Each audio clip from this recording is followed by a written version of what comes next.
Hello and welcome to my next Food Network star video. My name is Madison Lappe and today I'll be making peanut butter bars. And before we start, I will insert a recipe and the ingredients for it.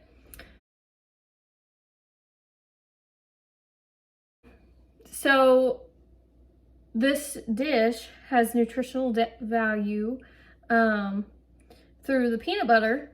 And peanut butter, as we know, is an excellent source of protein. So my target audience for people who need this type of protein are children, because we know that children can be picky eaters. So sometimes they might lack that protein. But this is a quick and easy dessert that I feel like could help that problem. So maybe people that or maybe kids that like desserts will really enjoy this and find the protein that they need.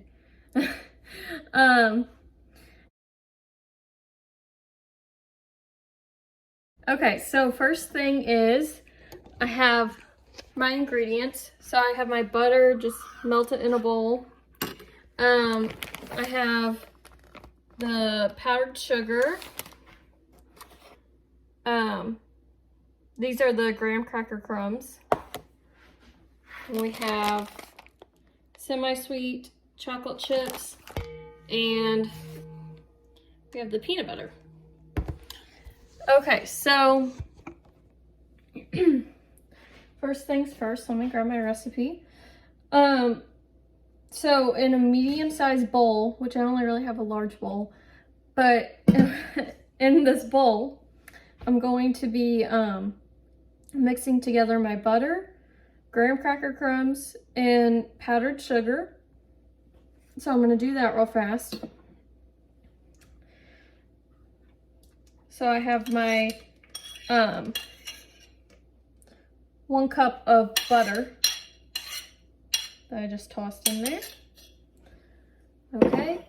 And this actually calls for 2 cups of graham cracker crumbs, but I only have a 1 cup measuring cup. So once I dump this in the bowl, I will get my other graham crackers and put them in this cup. So I'm gonna put that in there.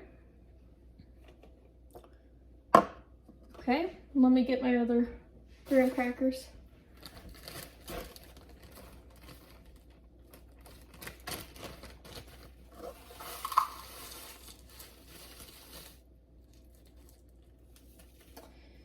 Okay, now we're gonna put that in there. And I also need to mix my powdered sugar, which it calls for, let me see here, 2 cups of the powdered sugar. So let me add that.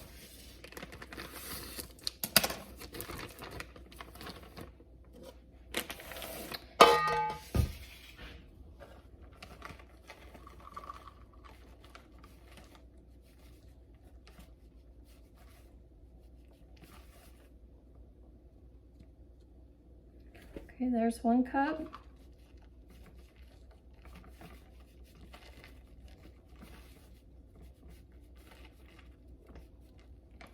Okay, and there's the other. Let's see. So we did the butter, we did the graham cracker crumbs, and the powdered sugar. So now we have 1 cup of peanut butter. So let me go get well, I have a spoon right here actually. So I'll put my 1 cup of peanut butter in there. Let me measure that out.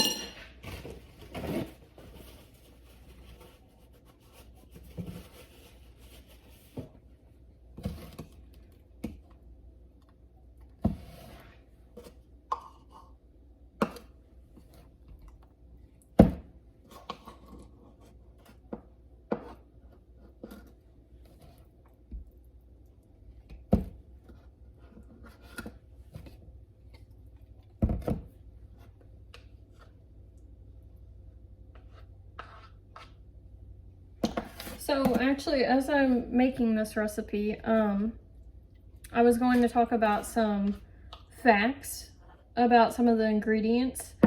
So the first fact that we have is that the FDA actually proposed a standard for peanut butter to consist of 95% peanuts and 5% optional ingredients, including salt, sugar, honey, and peanut oil. Which the good thing about this is that you know you're actually getting your protein since there's 95% peanuts. Okay, so I have my cup of peanut butter. And I'm just gonna put that in the bowl.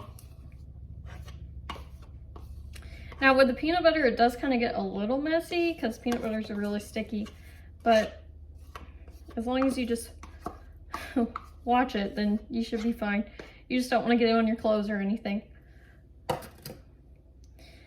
Okay, let me see if I have to add anything else to this bowl.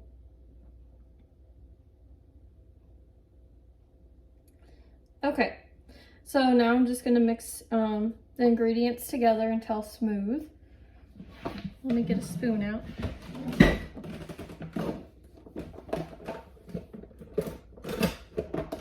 Actually, I'll use one of these.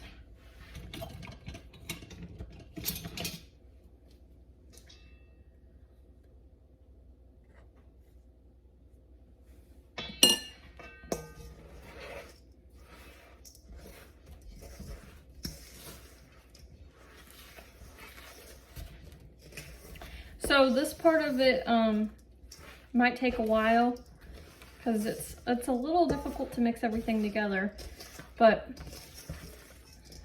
you just want to try to get it basically as smoothed out as possible. I mean, obviously it won't really be smooth because you have the graham cracker crumbs, which adds texture, but okay. So another fact that I have is, according to uchealth.org,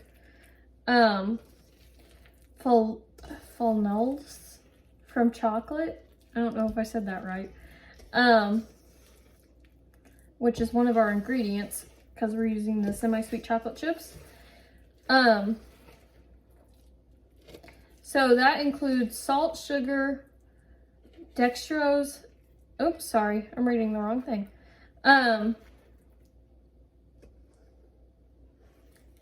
So that ingredient decreases inflammation, reduces palate activity, improves immune function, and expands arteries, which increase blood flow.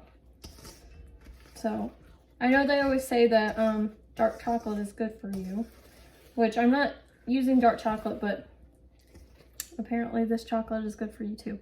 So and my last fact that I have is that one of the ingredients in this dessert, which comes from WebMD, is about butter. So according to their website, butter contains vitamin D, which is a nutrient that is vital for bone growth and development. So that'll be really good, especially for kids, because their bones, you know, will be growing. Okay, so I have that all mixed together. So let me see what's next. Okay, let me grab a 9 by 13 inch pan, and then I will resume the video. Okay, so my video actually got cut off, but what I was saying was I did have my mixture of my graham cracker crumbs, my powdered sugar, my butter, and there was one other thing. Oh, and my peanut butter. I don't know if I already said that, but so yeah. So what I'm basically doing is I'm just scraping this out and I'm putting it into my 9 by 13 pan, which honestly, you could probably use a smaller pan. I'm just doing this because that's what the directions called for, but I think you could get away by using a smaller one. So, and also, It says in the directions to use an ungreased pan, but that's really just personal opinion too. If you think it'll be easier to get out with it being greased, then I would just do that. Which honestly, I should have probably done that, but we'll just see how it goes.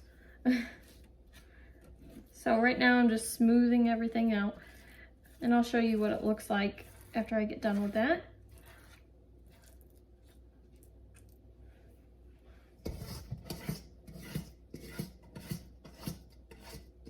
Yeah, I would definitely recommend using a smaller pan, because this, I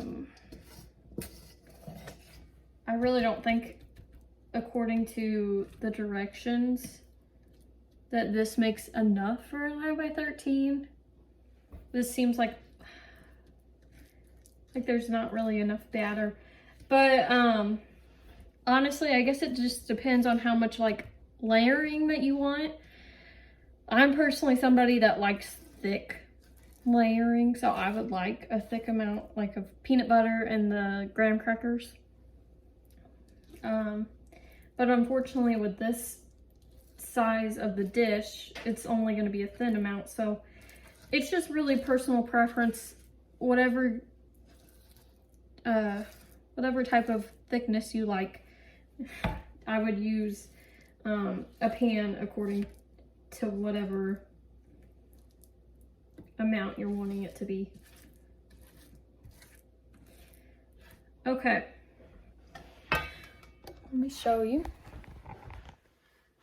So I got it all spread out. Okay, so the next thing that we need to do is just leave this here. And I need to get another metal bowl, and over simmering water or in the microwave, melt the chocolate chips with some more peanut butter. I'm just gonna do this in the microwave. I feel like that's gonna be easier for me. So, but if you would prefer to do it over the stove, you can do that too. Let me melt that real fast, and then I'll continue the video. Okay, I'm back, and I have my melted chocolate, which don't forget, whenever you melt your chocolate, make sure to melt it with your 4 tablespoons of peanut butter to make it really smooth and creamy. Okay, so now that I have my chocolate melted, I can pour it over the base layer. So I'm gonna go ahead and do that. Let me make sure that's all I have to do. Okay, so I'll go ahead and pour that over it, and I'll show you once I'm done.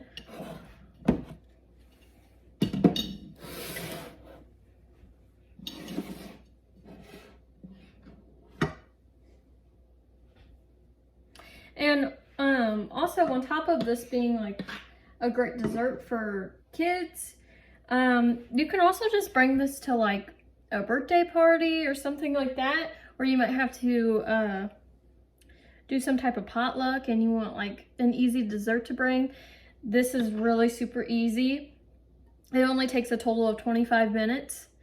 And it just has to be refrigerated for an hour. So if you ever want a really good dessert to try, I really recommend this. The only thing is it is a little messy because you have so many things that you have to melt. Because you have your melted butter and then you have your melted chocolate. So I'm just trying to get all the chocolate out that I can.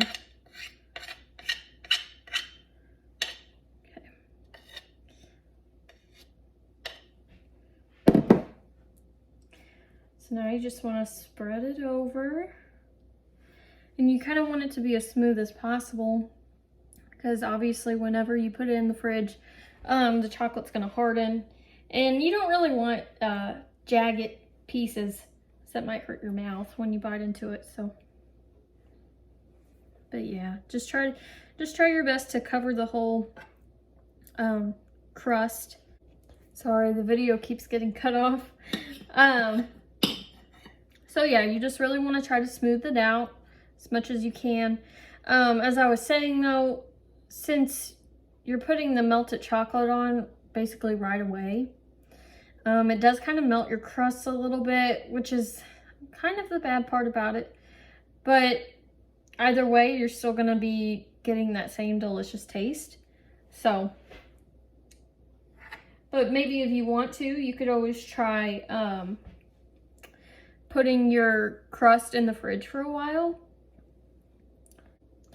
Okay, so I have my chocolate all spread onto the crust. So let me show you real fast.